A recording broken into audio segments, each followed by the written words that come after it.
bago natin i-fry for kare-kare.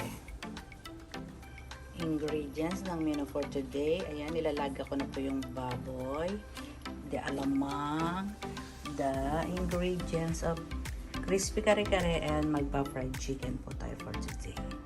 Ayan. See you later! Hello, hello, hello! Good morning! Again, this is Mamita G. O, diba? Di na halos. Kumusta po mga madam? Andito na naman ang inyong tinderang kusinera. So, kumusta ang inyong weekend? Ang ingay ng aking mga alagang doggy. So, ayun. Again, very simple yet special. Special natin yun kasi it's Saturday. Okay? So, dalawang putahe lang po tayo today. Dalawa. Okay? Kasi nga, baka mamaya, family day, merong special na hinihanda ang ating mga suki dito sa ating subdivision. Diba? So, ayan, nakita nyo, nakaprepare na lahat. Ang baboy po, nilalaga ko na po siya. Siyempre, timplahan na po natin siya ng laurel, sibuyas, bawang, paminta, and patis. Ayan yung baboy. Pinalalambot ko na po siya. And then after that, I i-drain, ipa-cool down, and then ipa-fry natin na mamaya. Tatandaan, lagi ipo-cool down para hindi po tumilansik. Okay? And then, luto na rin, ginisa ko na rin po yung ating bagoong. O, diba? Excuse me, habang nilalaga, syempre the same time, para alam nila walang sayang na oras. And then, hiniwa ko na rin po yung ating mga talong and puso ng saging. Okay? Sitaw, and then maraming pechay. Diba? Importante maraming pechay, paborito ng bayan, and syempre, maganda ang manok or fried chicken laging marinated. Ayan. Paano po tayo mag-marinate ng manok? So, ang sekreto ni Madam Mamita G ay mainit ang disala. So, ayun, lagyan natin ng chicken powder. Kung walang chicken powder, nung ginagawa ng ginisa mix or magic sarap. Becanaman, ginisa mix, magic sarap. Marinate po natin siya doon. Konting garlic powder, pepper, konting patis, and splash ng calamansi or lemon. Yun po yung napakalasa at talagang importante po ang marination. Opo, totoo yun. At minsan po, pag-private lang, ginagawa ko, nilalagyan ko na rin po ng milk. Lagyan nyo ng konting evap milk. Okay, ganun po yung ginagawa ko. Sobra pong juicy ng loob. At hindi po siya, kahit bukas na siya, malambot pa rin yung chicken. Yan po yung malupit natin sekreto na hindi na sekreto. So, ayun. Alam niyo naman ang ingredients ng ating chicken curry. May peanut butter, may atsuete. Sino gumagamit nga po pala ng busang bigas? Importante po yun. Kaya sa cornstarch ang gamitin o harina, busang bigas po. So, laputin, tunawin nyo na po siya sa konting water or isama nyo na sa wag sa peanut butter or sa atsuete. I-mix nyo siya. Pag kumukulo na yung sabaw, doon nyo siya ilaglag. Sabi ko sa inyo, malapot siya. Siyempre, maganda po yun kaysa cornstarch kasi malasa kasi parang bigas po yun. Diba? O, bigas nga po yun na giniling. So, yun ang aking payo sa inyo sa pagpapalapot ng kare-kare. Lalagyan natin ng busang bigas. Panalo po ang lasa mga hindi siya lasang tubig or what. Malinamnam na po siya. Siyempre, importante, maraming peanut butter. Yan din ang nagdadalang number 1. So, ayun, hindi ko na patatagalin. Again, ang menu for today ay crispy kare-kare and fried chicken. So, babalikan ko po kayo pagka pipritoy na natin yung bago. Okay, kasi isa na po yung aking alamang. Hindi pa po natin pwedeng i-fry yung ating chicken sapagkat i-marinate ko po siya ng 30 minutes. So, balikan ko kayo. Hello, hello, hello. Ano ba? Ano ba itong damit na ito? Ay, sharing seductive. Umababa lang. So, ayun. Malambot na po yung baboy. I-drain na po natin siya mga medyan. Or, teka muna. Hahanguin ko muna yung bago natin i-drain, hanguin muna natin yung laman. I-cool down muna natin ito bago i-fry mga madyan. Bago natin i-fry. Medyo matrabaho ang crispy kare-kare, pero masisiyahan naman tayo. Diba?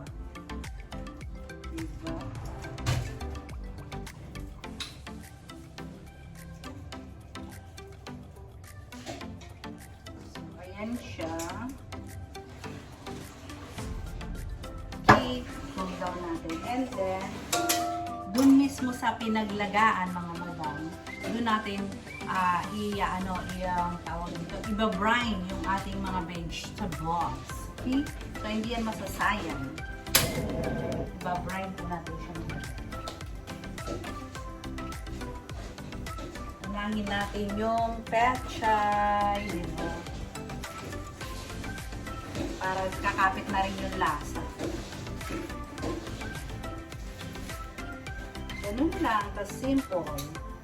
Okay? Ano lang natin siya, i-half cook lang po natin. Half cook para masarap. Half cook din ang malasa. Susunod natin yung sitaw. And then, yung ano lang ko, pinipirito ko yung tawag dyan, yung talong. Pinipirito natin siya ng konti. Diba?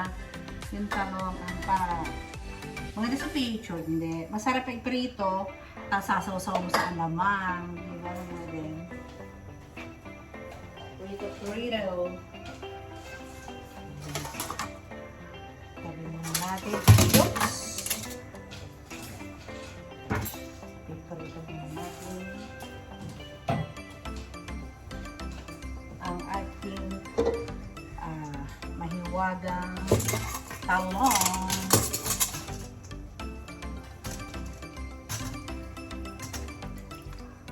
Ito lang yung bukod tanging piniprito ko. And then lahat binabrine ko po siya.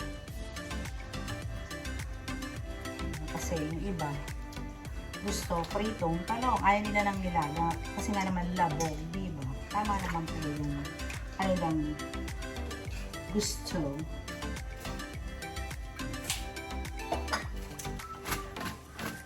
So, iprito. Ay, ano ba yun? Ay, ano ba yun? Ano ka nga dyan?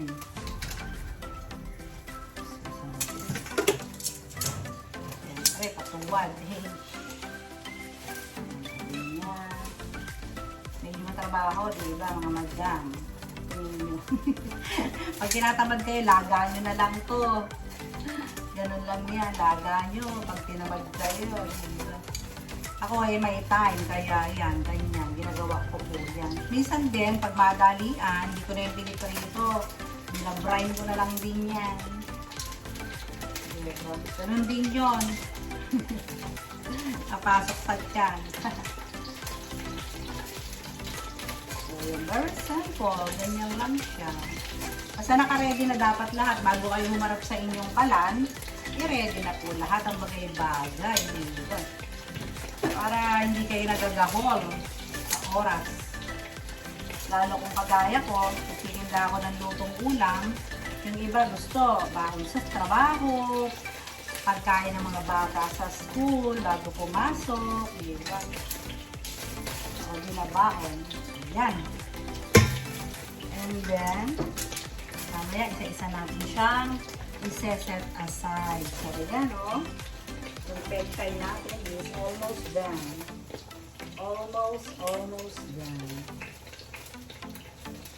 Tsaka maganda yung kulay or presentation, lalo kung may handaan, ganyan po yung gawin nyo. I-brine lang. Huwag nyo po siyang isasama dun sa kare-kare, diba? Parang hindi siya magandang tingnan. Para mas presentable, ayun. Pero kung gusto nyo talagang madalian, ayun yung sabi ko sa inyo, kung saan kayo masaya, supportahan ko kayo dyan mga madam. So, dito na tayo sa set aside natin mga bagay-bagay.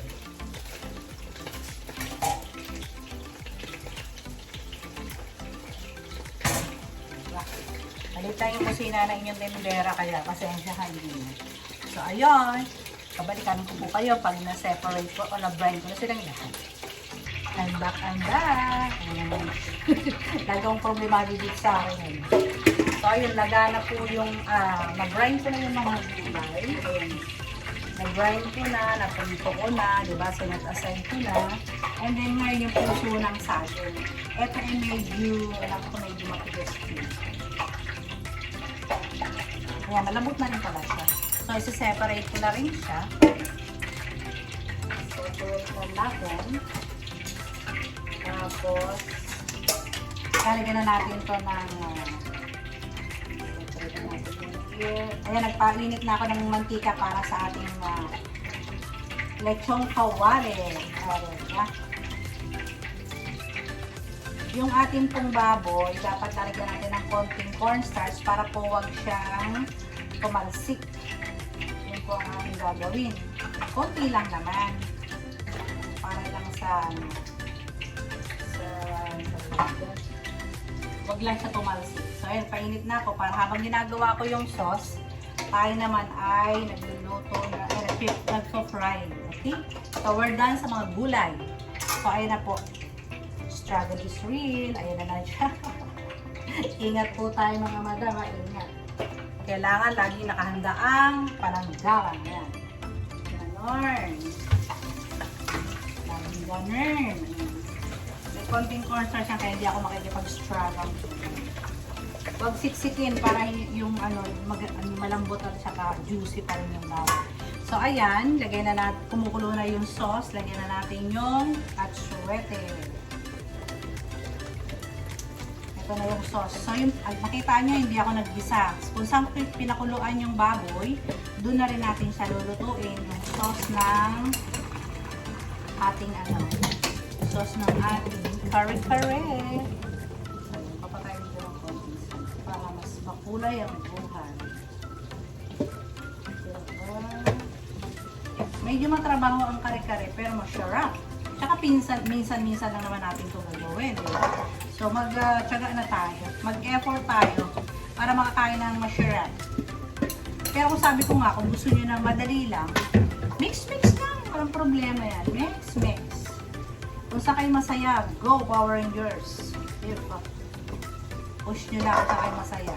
Ako, ganito. Gusto ko, masaya ako sa ganitong ginagawa ko. So, yan yun ako.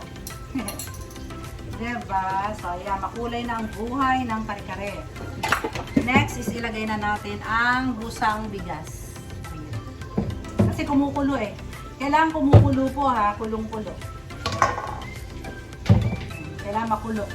Bago nyo ilaglag to ha. Makulo. Kulo-kulo. Kumukulo na siya. So, ilagyan natin siya ng dahan-dahan. Haluin. Kasi pag hindi nyo hinalo, mamumuo po yung ating busang bigas. Or gluten. Hindi naman ito glutinous eh. Kasi pag sinabing glutinous, malagkit dito yan. So, busang bigas po yan. Giniling na bigas. Ayun. Giniling na bigas. Kung kayo ay malalabnawan, lagyan nyo pa ng cornstarch. Wala nang problema po. So, isama na natin ang peanut butter. Yan ang magpapasarap dyan, peanut butter. Tapos, lagyan na lang ng sugar kung natatabangan pa kayo. Kasi yung peanut butter ko ay hindi naman sobrang tamis. Kailangan haluin ng mabuti ha. Halo-halo, huwag titigilan sapagkat mamumuo ang bigas. O yung peanut butter.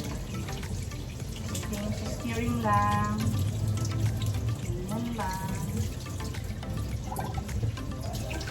So easy. Pagkaluto po ng sauce, okay na po ito. Kasi yung ating pong crispy na pork, tinatapping ko po yan. Kada may bibili, kaya ako lang po yan nilalagay. Kaya nga po crispy. Diba? Hindi kaya minimix sa sauce. Ayan, nasa sa inyo po kung gusto nyo i-mix. Hindi na crispy. Diba? Nag-try yung effort natin ng pag-fry kung i-mix na kagad natin siya sa sauce. So, ayun. Continuous stirring. At continuous ang pag-fry natin. So, balikan ko kayo. Kare-kare ingredients is ready na to serve.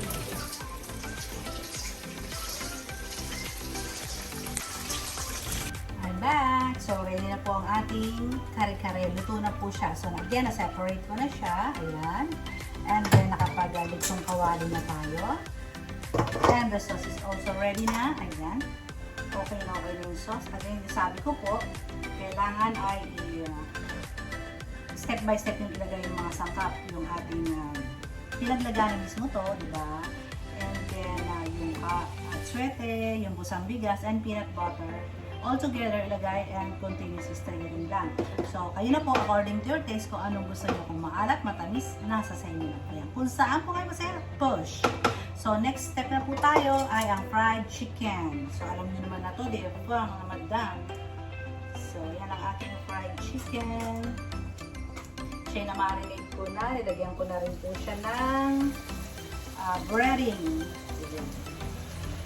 Ang sekreto naman sa manok, marinate yan po. And syempre, mga madam, secret is, tawag yan, yung mga mixture. Diba? Mixture ng ating breading. Lagyan ng garlic powder, lagyan po ng chicken powder. Yan. Or kung talagang yayamanin, lagyan ng 5 spice. Diba? Sekreto, malapit yan. So, ayun mga madam. Now, I'm finished. Tapos na tayo. Sana po nagustuhan nyo yung aking munting menu for today na yung Sabado. Maraming salamat po muli sa inyong pagsuporta sa akin. Sana nagustuhan nyo po yung aking menu for today na very simple lang naman. Yet special para sa ating family. So again, maraming salamat. And then, always think positive and healthy always. So, God bless us all. Bye-bye! Happy weekend!